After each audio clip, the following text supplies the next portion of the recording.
I like Listen, it. listen, I like birthday it. girl in the building. You know what I mean? Lilian Garcia birthday came to the interview on the birthday with all the birthday things going on. Happy It's my birthday. birthday. What's Birthday girl.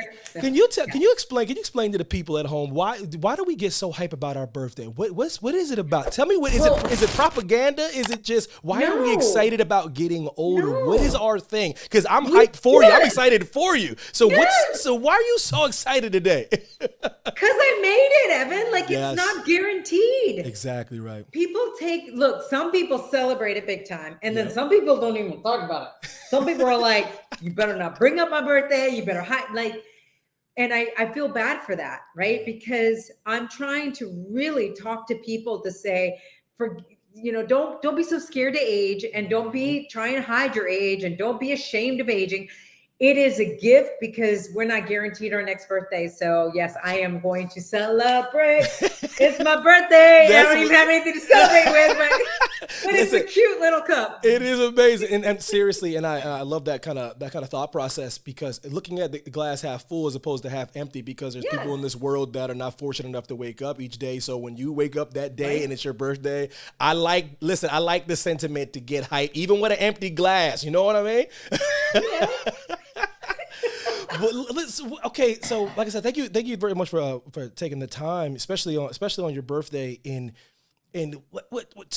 when I say 25 years, you know what I mean? 25 years Like, oh to my the God, it point feels like it was yesterday. to the point where it wasn't even WWE, it was WWF, now it's Yep. WWE. To that's how long we're talking about. We're talking about a quarter century with one company. And when I say 25 years, Lilian Garcia, what say you? I mean, I really think back to that when I debuted, to think that I said yes, first of all, to something that I really wasn't sure what I was saying yes to. It was through an audition, right, that I even got that. And I love the fact that my agent said, "Hey, go to the audition. You never know where this is going to land you." Wow. Man, I'm so glad I did. And even when the job was offered, I didn't know what the job was. I just knew it was going to be on the broadcast team, but I didn't know exactly what. So even when the job was offered, just the fact that I went, you know what, I'm going to try this. Yeah. And that's why I tell people, try it. Like, what's the Yeah. worst you could literally Yeah. say? You know what? After trying this for a little while, it's not going to be my jam. I even tell people to do that with trying food. I'm like, just try it. You don't know if you might like. I went to Thailand and I actually Ooh. tried Scorpio, like a scorpion.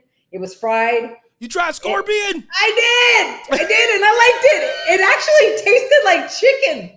It was good. What It did this was poor good. scorpion do to you? You ate a scorpion, but listen, but you But it was went in already Rome. cooked. Went in Rome. No, It was went in already Rome. cooked. You're But that's what they do there. They yes, cook I know. scorpions. Like It's like it, us cooking chicken here. on the stick, right? It was on a stick, right? It was on a, Yeah, it was on a that's stick. amazing. Yeah, yeah. Scorpion on a stick, and you tried it. You're right though, because what other atmosphere, what other venue would you have been in to try scorpion? You know what I mean? Exactly. Exactly. So I always tell people you got to try it. Yeah. And the worst case scenario. But look, I mean, that led me to 15 years at WWE, which was a beautiful gift. I mean, Incredible. it was, I'm not going to lie. It was definitely a roller coaster at times, especially being thrown into that job, not finding out till 3:30 the afternoon of my very first day at work that I was going to Oh actually my be the god. ring announcer that night. Oh my And I was gosh. like, wait, how do you do this job? What? Ring who? Like, I didn't really pay attention to the ring announcer. No offense, but they kind of blended in with the rest of the show. When I watched as a kid, I was paying attention to Andre the Giant, Yeah. Ric Flair, Blackjack Mulligan. Like, those were my Yeah. favorite. I wasn't paying attention to Howard Finkel. Again, no offense. He actually was doing his job because he was so good, but I didn't sit there and go, I better pay attention to him because one day I'm going to take his Yeah, job. so no pressure. So no, that's amazing. You say that. So no pressure placing No the great finger. pressure. So when you because Fink's like was the voice of wrestling, and think about it. You're Yeah. coming in. You're not just replacing Fink, but you're like you're a woman. I don't know if you realize that. Yes. So I don't. in a male-dominated industry. How did you? And How did that work? How did you like seriously? That question, people ask that question, but to me, that question always needs to be asked because it does matter because Yeah. not that it should, but it's how it's viewed. The deck is stacked against women in professional industries. It is what it is. Things are Yeah. getting better, but during Yes. those times, it wasn't. So what was that like? You're coming in cold. You're coming in placing a great fake. What was that like for you? well, maybe it was a gift that I didn't know ahead of time that that was going to happen. Facts. Because I think I would have probably done the overthinking. I probably would have gotten so nervous, right? That I would have been like, I can't do this. I can't do this. And tell them, never mind, whatever. Where from 3:30 until 8, because we went live at 8 o'clock because we were an hour, we were in Central Time, right? And so it always went live East Coast time. So from 3:30 until 8, so much is happening that I don't really have that opportunity to say, never mind, never mind. I'm just like, oh, okay. Oh, this is okay. I mean, this is all I'm doing that whole afternoon. All right, go get dressed. You got 45 minutes. Oh, okay. And then they bring me out to ringside at 7 o'clock. Tony Chimmel's doing 4 matches. He's doing Sunday Night Heat. That was my training, watching him do 4 matches. Wow. As I'm rewriting my cue cards, but this is where it really hit was when 20 minutes before I go live, Mark Yaton looked at me, the timekeeper, and he's like, you can't use cue cards, right? I'm like, You were like, wait a minute. I've seen this is my first day on the job, right? I've seen Michael Buffer use cue cards. I'd be Yes. like, this is ridiculous. Well, that's why they said no cue cards, because they didn't want it to look like boxing. Wow. So like, this sucks, man. No cue cards, no teleprompter, no nothing. I almost ran. Almost ran. I looked at the exit sign and I was like, everything inside of me was like, abort. Mission. Like, nobody knows you. You can get out of this building because you are about to make a fool out of yourself in front of 14 million people worldwide, 20,000 that were in the arena, sold out, by the way, right? God. Attitude Era, we would sell out every single night. Absolutely right. So, I mean, I'm sweating. I'm hyperventilating. I'm like, I can't do this. I can't do this. You did it, And though. then- But you did it. I did it.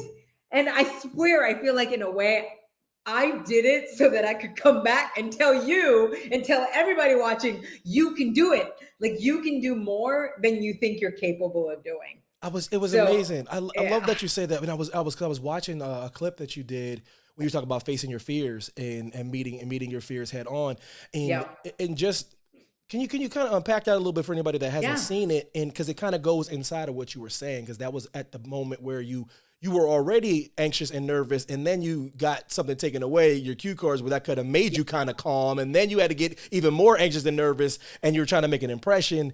And can you talk about how you faced your fears, how you learned to face your fears? Was it that moment, or was it something that you grew into? Okay, so 20 minutes, right? I'm having that panic attack for like 10 minutes. And so 10 minutes before going live, I actually remembered 2 things from my past. I remembered being in the swim team. My mother, I was 9 years old. I'd come from Spain to the States, and my mom goes, "Hey, you want to join the swim team?" And I'm like, my sister was part of the swim team. So I was so excited. Anything my sister did, I wanted to do. Right. So I was like, yes, absolutely. And then I was like, but wait, I don't know how to swim. She's like, you'll figure it out. So I literally joined the swim team without knowing how to swim. Oh my God. And you know what? I figured it out. I literally figured it out. And I ended up swimming for 9 years or 8 years and then coaching for 2. Wow. And then I remembered when I got thrown, I was doing ad sales for a radio station, and the huge hurricane hit in South Carolina. And I ended up putting together a benefit jam. And it was so fast that I put this benefit jam together that they were like, okay, we need you on the air so that you could actually answer any questions, because we only have 3 days to promote it. And I'm like, okay. So we promote it for 3 days. I'm on there with Chuck Finley. And then we do the benefit jam on Saturday. It raised over $100,000 for it. And then that Monday, I get called into the boss's office. And I'm thinking, oh, he's going to be like thumbs up for, everything that happened. Well, he not only was thumbs up, but then he was like, oh, we love you and Chuck on the air together. We want to offer you to be his co-thing. And like, this is a major radio station, not just a college radio station. And I was like, oh, wow, It's I'm going to incredible. be right. And so I was like, that's cool. Again, did not know how to do that job. So I'm just like thrown in, but I figured it out. Yeah. And so I took those two and I was like, okay, what did I do in those two instances is that I chunked it out. I was like, what do I need to do right now? Not for the 10, matches that are about to take place. Don't overwhelm yourself. Like, what do I need to do right in this match? And so I would take my cue card and I'm like reading it so that I'd get up there and like I'm reading it off my mind. I sound horrible. Like when I posted that, as I'm celebrating every year and I'm posting these highlights of every year, these past 15 days. And I posted that first one. I was like cringing. I was like, do I really have to post this? I'm like, not following goddamn schedule for football. I have no idea what I'm doing. It's so bad. It's so bad. But I got through it, and then I went home and then I really studied everything. I went home and memorized. And so by the second week, I'd improved quite a bit. It's still not great. It took me a while to get in the rhythm and all, but I always say this with fear. They say it's false evidence appearing real. People know that. I think it's fake energy always robbing, right? I mean, fear. Yes, there's good fear to have. And fear is the kind, like if the spidey senses go up. Yeah, to keep you alive. To keep you alive, right? When you know something's off, that's the good kind of fear. Yeah. But majority of the fear that we face is fake energy always robbing. And so I turn it into fierce, everyday, always ready. And sometimes we're not going to be the kind of ready that we think that we need to be, or that we like for that particular night. I wasn't really ready, but I kind of was because I took my past experiences and I put it in there. So I just think we underestimate ourselves. School help us. School, like everything that we do, the curriculums that we do, the activities, the extra, all of that can be applied to current life. And that's what I want to leave people with. I'm very excited that you mentioned school because I know people don't like school anymore, so it's very refreshing to hear somebody talking about education and education still being important to these young whippersnappers out here. School is, as I look back on school and when I used to always like, oh my God. And then like, I realized, but these teachers, these educators these unsung heroes that put their time and energy into educating people they really don't know.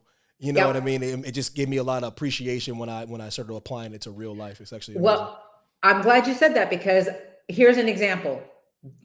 When I signed on to do this 15, which by the way, I want to thank my publicist, Lee Meltzer, for that's suggesting. My guy. I know, he's awesome. He's awesome. But he was like, I really think that you should do a 15-day countdown to this 25th year anniversary. And I was like, okay, I guess that would be a good idea. I don't know. I don't know what this is going to entail. I don't know if I can get this all together. I don't know that this and that started right. And then I was like, Lil, get out of your own way. Like, see just try it. Okay, I'm going to do this. So I reached out. Waylon Myers, he's been a fan forever. One of my first fans. And I know he's got, sometimes some of the things that he pulls out from my own life that I go, I don't even remember that I did that. That's amazing. Like he's just got a catalog. Like this is a real fan, right? And so I reached out to him and I'm like, hey, you want to help me out with this project? Because I know this is something I can't do by myself. And I'm like, I need to like really pull from this year. Wow. Can you help me form that? He's like, absolutely. But then what I didn't realize was the amount of editing that I was going to have to do. And now it comes into schooling. I went to film school. So I graduated in film in college. I did film producing, directing, editing. And my goodness, has it been so helpful in when I did my podcast, Chasing Glory, was extremely helpful. And now with this project, I've been editing a lot. He's been helping as much as he can. And seriously, I'm so grateful to him because just pulling all of that material has been a lot. But then I've been editing a lot. And then wise me decided, why not do a behind the scenes after every single video? Like, oh my God, this has been so much work, but so much fun at the same time. People are loving it. Yeah. And that's at the end, that's what matters. But every day I'm like, what? But When it's is great, the 23rd? No, listen, we still got more to crank out. And but to see, no, because we like nostalgia and we like reflecting upon those moments that were really great. And you were Even part me. You were part of so many good moments, though. They put you in so many great situations. Like you have, you have 15 years to pull from, but you've been brought back in different capacities. Like I said, we're coming up on 25, but can you point to a moment, like whether it's real behind the scenes, whether it was when you were on the camera, what sticks out to you as far as like your career in WWE? Any moment, any wrestler, anything? 9/11. Yeah. I mean, Yeah. to be able, as an Army brat, my dad was a lieutenant colonel. That's why I grew up in Madrid, Spain. So I was born on a military base, but then I went to Madrid when I was about 1. So I was in South Carolina, went to Madrid, and then I went back to South Carolina when I was 8.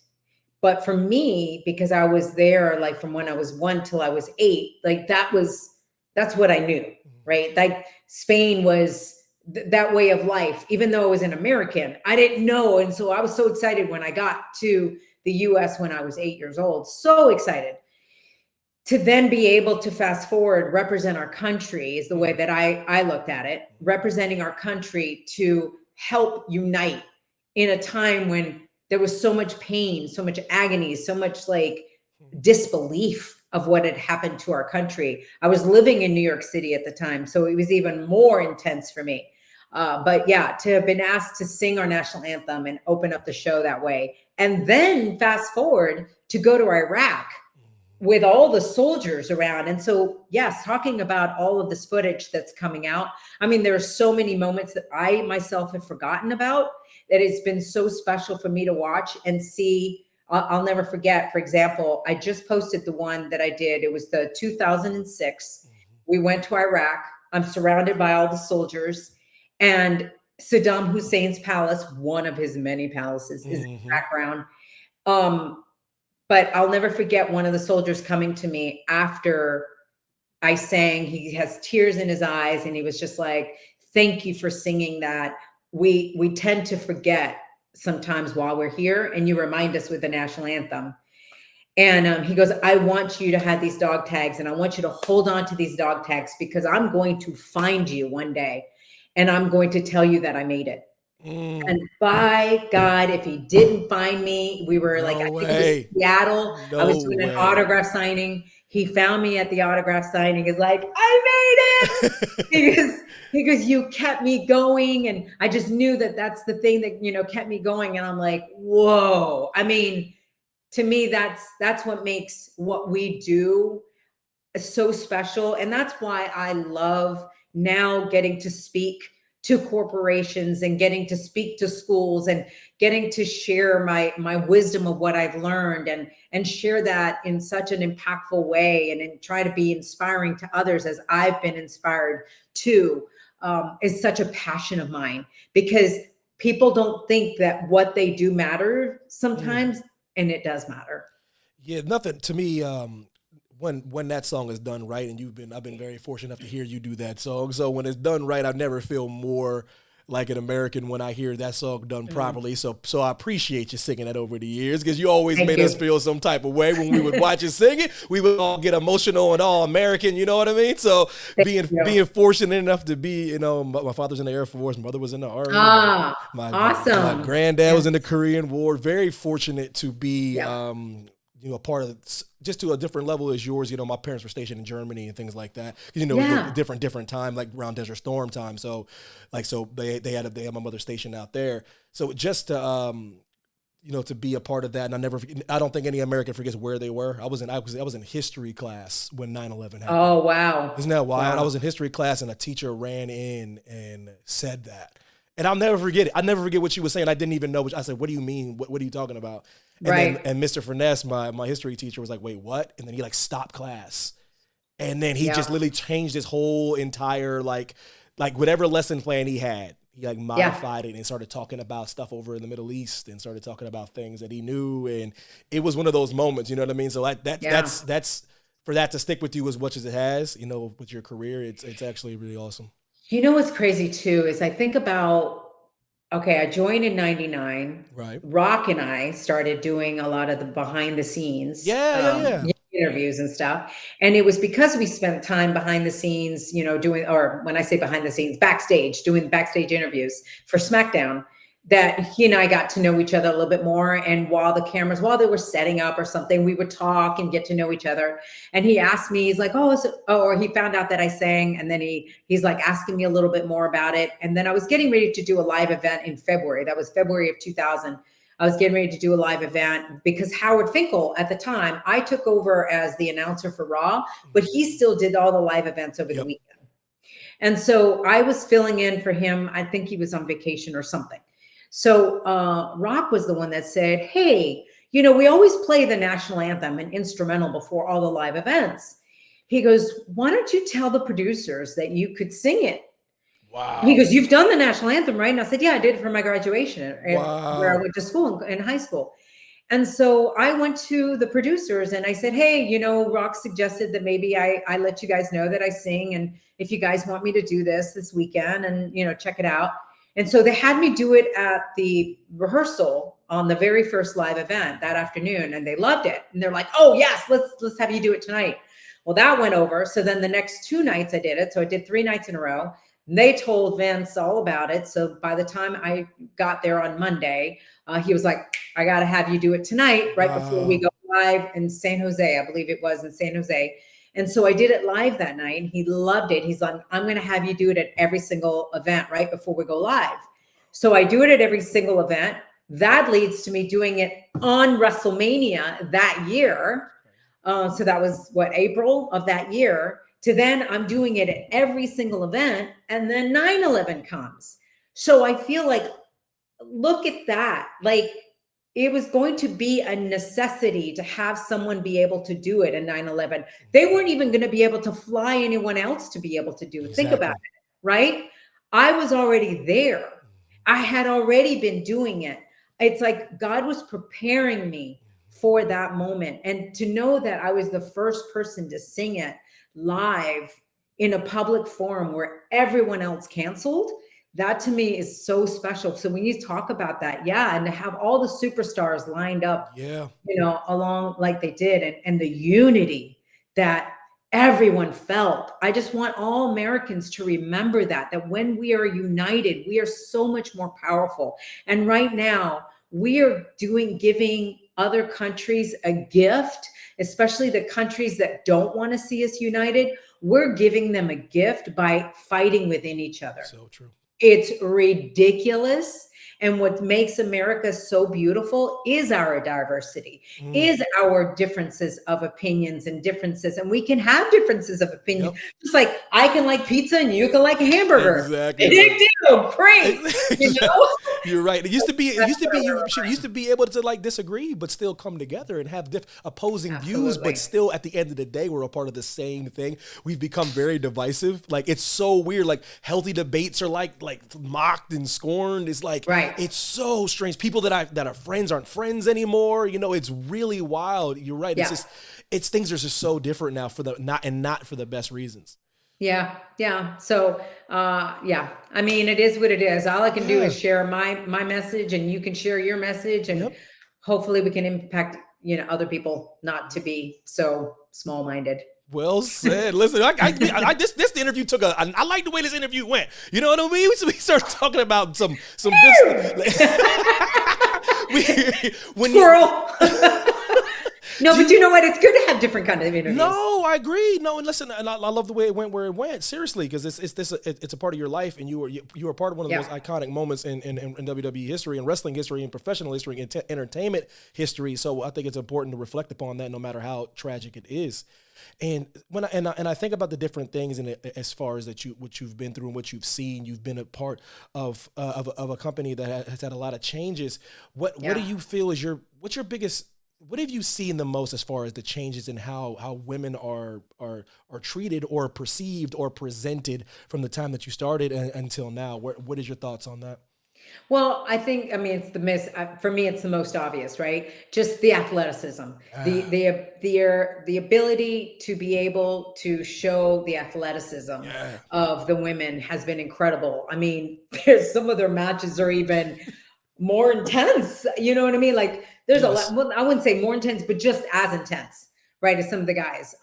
So it's that just giving them the ability to show what they can do has just been incredible to It's watch. crazy. It's crazy. And not only that, think about it. There were times that I was the only female to have come out in the entire show. The entire show. Wow. Like I would be at ringside and I was thinking about that. There'd be times where I was like, wow, I'm the only female that has walked through that curtain and the only female that all of these fans are going to see the entire Wow. night.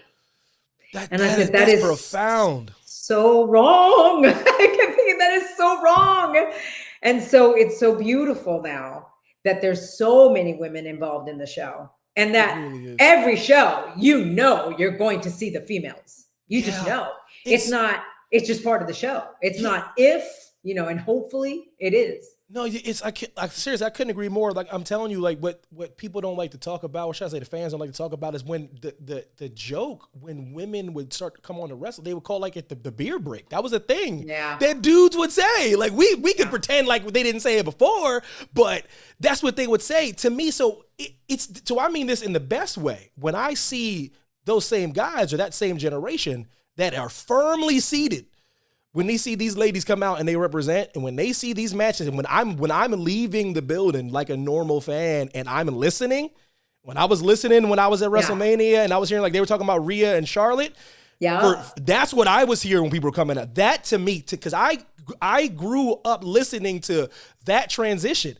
I'm like, wow, they're talking about Rhea and Charlotte tearing the house down. That's the best night of WrestleMania, night one. Yeah. And I'm sitting here like, well, damn, look how far we have come from Miss Lilian being able to just be the only woman on the roster to men leaving SoFi talking about that's the best match they've seen. I mean, that's when you really see it, right? It's not just that the women had all these, gimmick matches or whatever, but the fact that I was the only female in the entire show to now. And it was so special. I got to be at WrestleMania when Becky and Charlotte and Ronda were headlining. And I'll never forget, I was like, I've got to experience this like a fan. And I went out to the stands and it was misting, it was raining. And I was just like, chill bumps everywhere. Yes. And you see that rain, you see the lights, and you see the excitement in the crowd, and nobody cares that it's raining. And I think their match didn't even start till after midnight. Right. And but nobody moved. Everyone was just like soaking that piece of history. It was unreal. To me, it's a testament of the work, but it's a testament of people being able to understand moments and us being able to grow truly, because it's in being able to watch that and experience that. I remember, like I said, I was there. I'll never forget it. I would just sit there being like, as great as these moments are, I wanted to get to the point where we normalize what's going on. You know what I mean? This like just how as a black, I don't want to hear like the first black guy this, the first black person that. I just wanted to be like, yo, that wrestler or these wrestlers, not these. But you these have women. But don't minimize that though. You're right. You're right. You're not wrong. Because look, I was the first female to ever announce WrestleMania. You were. I mean, think about that. The first female, the first Latina. Yeah. And I'm proud of that because I was part of breaking a barrier. Part of making history. And when you have somebody that can do that, then it becomes normalized. But you've got to celebrate the first person that actually was able to give it a chance. I could not agree with more. You know what I mean? I mean, like, let's say when the barriers are broken and they, to be always recognized, the barriers are being broken, but not, you know what I mean? Sometimes it gets framed as it's like oh, good for her or good for them. You know what I mean? Like I don't want it to be framed like that. Like in the future, I want it to be those moments where like, okay, they did it, we're here. You know what I mean? Like that moment that we've arrived, we arrived the moment, as opposed to like, oh, just good for them. They're fighting the good fight. I don't always want that to be the sentiment, because I swear I feel like that sometimes. Just in my own personal experiences, but I never want to minimize the barriers being broken or those moments in time. It has to start somewhere. Especially Sasha and Bianca being Yeah. in the middle. That moment, I won't ever minimize that moment. I just want it to be like a thing that we just get to see more often, is what I'm trying to say. And that's cool, but you got to start somewhere. Yeah. And then you got to start, and you got to realize that when that happened, now it can start being normal. But you got to start, you got to have the beginning. And so it's okay. Like for me, I'm okay with people going, good for you. I'm like, yes, I can't believe it. Like, I am so excited that I got chosen out of, okay, if there's 1 billion people in the world and half, let's say half and half, they're 3.5 or, 4 billion people, of all 4 billion women that are here, I was chosen to represent the female population, to break a barrier for females, to announce WrestleMania, and for the first Latina to announce WrestleMania. For me, that's a huge honor. It is. And I wear that proudly. And then I go, okay, and now it can become normal after, but it's got to start somewhere. I like this conversation we're having, by the way. I like this.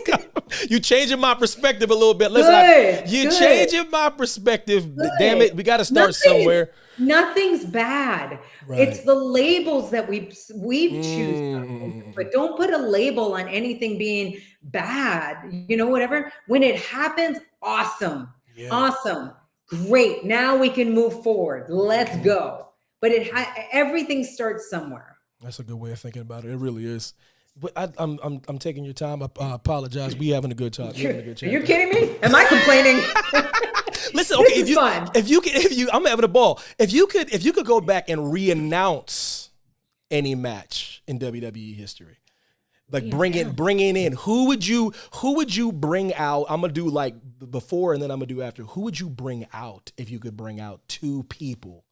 And you can do the Lilian Garcia, give them the Lilian Garcia treatment. This is the only match that pops into my head right now, which they always say, go with the first, thought. Yep. And it's because I wasn't announcing yet. I was that Howard announced that, I believe. Yeah, I'm almost sure it was Howard. And I was watching. It was in Seattle, and I'll never forget. I was in the skybox watching. I had goosebumps. It was Hulk Hogan against Rock. Dang. To watch those 2, they must have stood there, right? Like 20 minutes. It's like they didn't even start forever. And yet you would just get goosebumps. It's like they were coming together and then but to be able to announce that match would have been so cool. Man. Imagine the goosebumps I was feeling in the skybox to where if I would have been at ringside. That would have been crazy. Yeah, that's now that is going to be very hard to top, because like, so what? Give me modern day though. I don't know, even if it's a younger person, who would you announce right now? What two superstars would you like to announce? You're really putting me on the spot now. I was like, oh yeah, go. Yeah, you were wheeling and dealing. Listen, who would you like to anything with Rhea Ripley? She's seriously, so right now. dope. She's so good. You know what I like about Rhea too is I got to interview Rhea for Chasing Glory when she was at NXT. And I got to hear her Chasing Glory story. And I'll never forget how raw she was on the story. And she actually let out some things that she'd never talked about before. And she said, wow, I've never talked about this, but I feel comfortable speaking to you about this. And it was, I remember when she was talking about how she used to cut.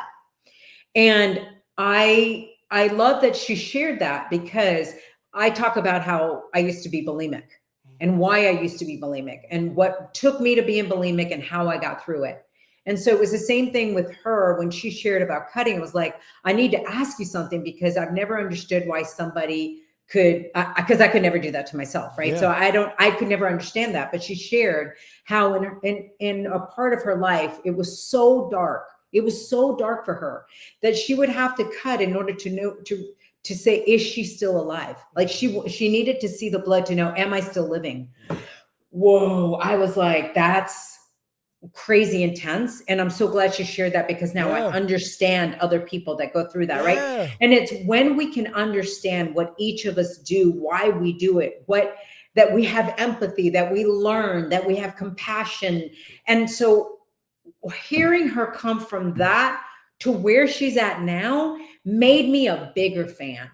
And that's why I tell people, talk about your vulnerabilities. Absolutely. Talk about where you've been. Don't be ashamed of your journey. Never be ashamed of your journey. It will give power to other people. The more we can talk about that, the more we can come together as a society, have more compassion and understand each other. And that's where the differences can then, those blocks can be, turned down or, knocked away and stuff. So yeah, so it's Rhea, just watching her journey has been awesome. So I never got to announce her in the ring.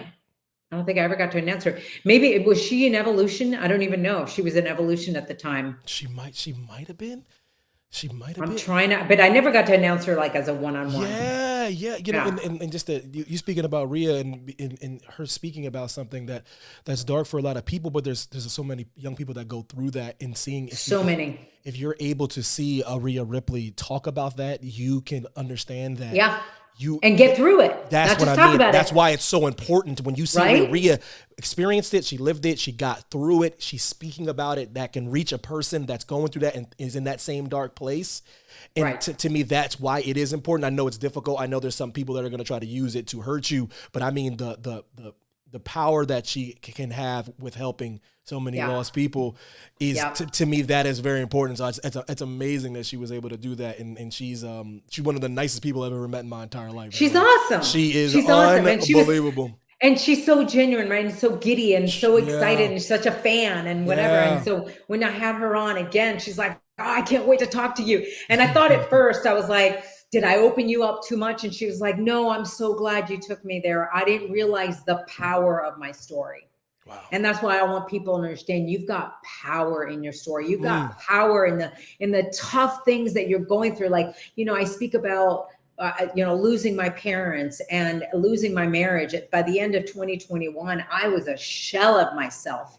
But it's from that story that I found Christ again. And so the power of me, and I just last year got rebaptized, because I was baptized as a baby, but I made the choice now as an adult. I got baptized on Easter Day, and it's now I sing on the worship team. I found a new worship team, by the way, here in Georgia. So I'm excited about that.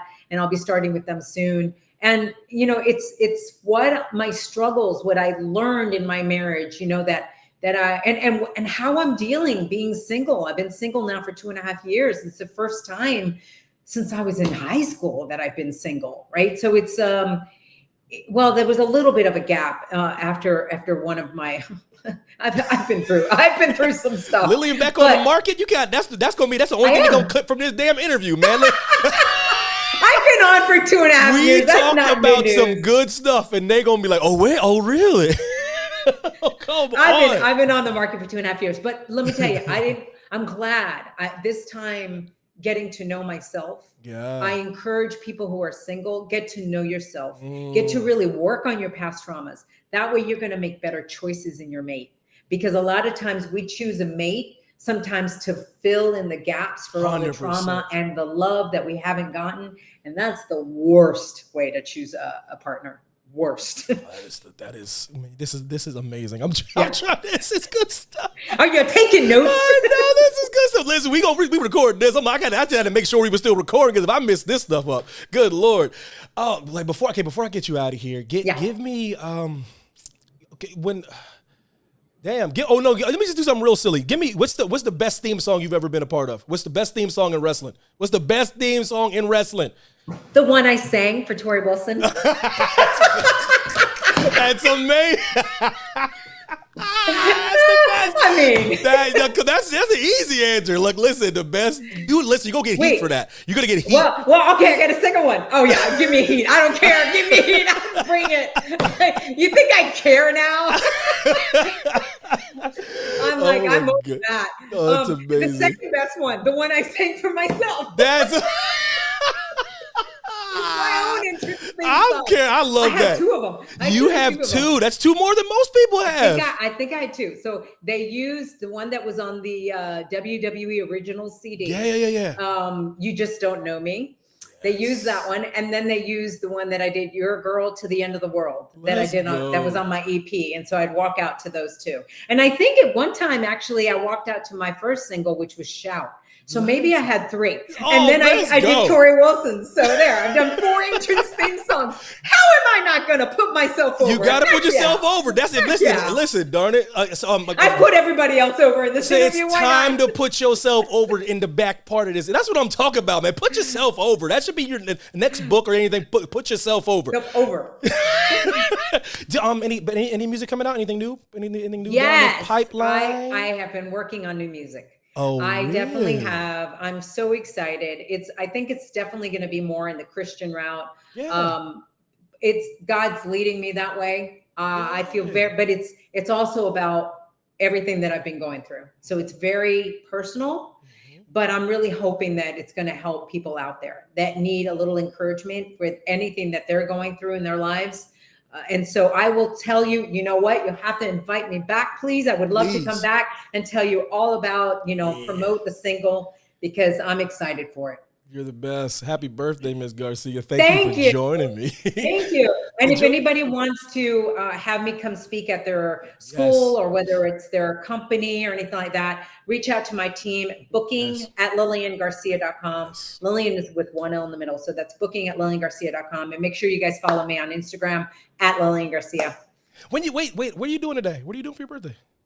I've got like 3 other interviews to do today, which I love it. I did an Instagram live this morning because I wanted to spend it with the fans. And then I'm going to a concert tonight. Who are you watching? Who Oh my God. So my friend is actually taking me out to eat. He's been a friend of mine for years. I know him from back when I lived in California.